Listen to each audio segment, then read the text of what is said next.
So, welcome. As you can see, I'm somewhere different today. I'm actually working on a friend's house this week. So, yeah, I had to bring all my kit and caboodle. Anyway, so let's get into it. Most beginner traders lose money for one simple reason. They think movement means opportunity, but it doesn't. Yesterday was a perfect example of that. The market opened, things were moving, candles were pushing, and if you're new, that looks like a chance to get in. But here's the problem. Movement on its own means nothing. What you're actually looking for is structure. And let me explain that in simple terms. A proper trade setup isn't just price going up or down, it's a sequence. So, first you want to see a strong move that tells you there's real interest in that direction.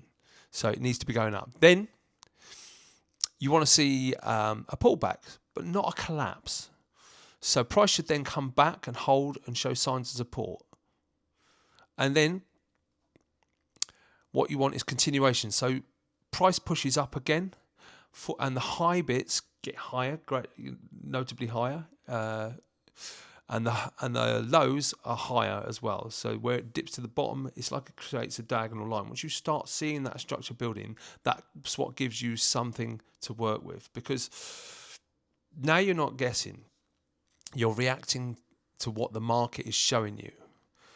So yesterday, most of the market, didn't give that. It moved, it didn't build structure.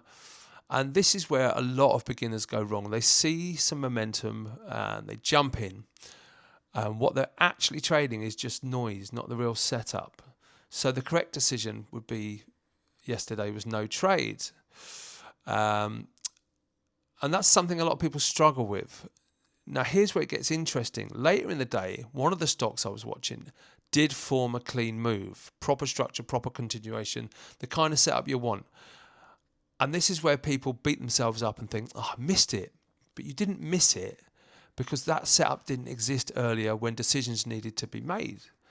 And this is a really important shift in thinking, because trading isn't about catching every move. It's about being there when the right move forms. And that's it. Now, the way I approach this is very simple. I don't sit there watching the market all day.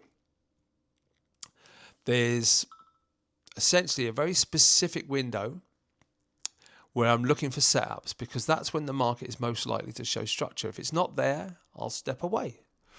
And then I'll come back later and check again. But that alone will stop you from forcing trades.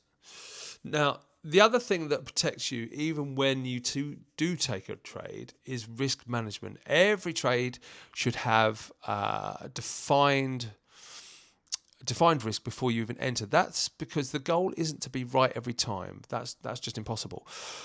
The goal is to stay consistent and protect your account while you learn. And this is where most people fail early on, because they can't spot trades. Not because they can't spot trades, because they don't control the risk. What you want to do is look up a thing called a stop loss and a trailing stop loss. Those are the things that stop you from not controlling that risk properly. So now in my Patreon, I break all of this down in real time. You'll see exactly what I'm looking at, when I'm making decisions, where I would enter, and how I manage the trade step by step. So if you want the full breakdowns, go to Patreon and search The Everyday Trader, or just look at the link in the comments. I'll pop it in there. That's where everything is explained in detail. So if you stay sharp, don't rush anything, and I will see you tomorrow.